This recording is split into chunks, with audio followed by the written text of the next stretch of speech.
यहाँ ये 2:30 बजे के करीब में हादसा हुआ है। हाँ। चंडीगढ़ डिब्रूगढ़ एक्सप्रेस में गोंडा से करीब 20 किलोमीटर आगे है ये जी। बता रहे मनकापुर अभी यहाँ से 5 किलोमीटर है। हाँ।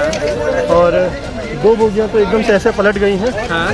एक बोगी ऐसे लगी है, बाकी तो आप देख ही सकते हैं पटरियों की क्या हाल है। पटरियाँ खिसक चुकी हैं यहाँ पे। कैजुअलिटी भी हो सकती है, अभी उसको मालूम नहीं है। लोग अपनी जान बचा करके कैसे कैसे निकल रहे हैं। केवल बात देखिए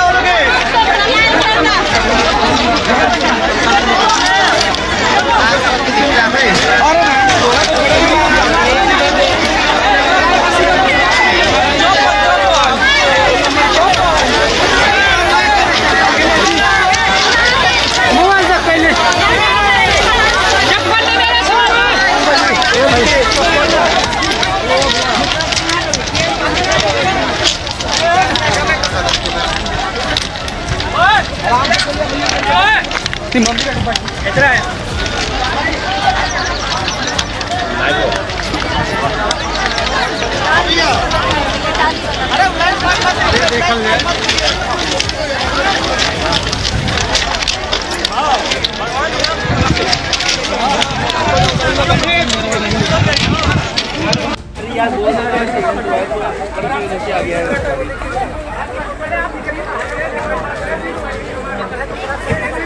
दस्ती के पहले। हाँ मैं ठीक हूँ। मम्मी के साथ है ऋत्विक, का बिल्कुल कुछ भी हो जाए।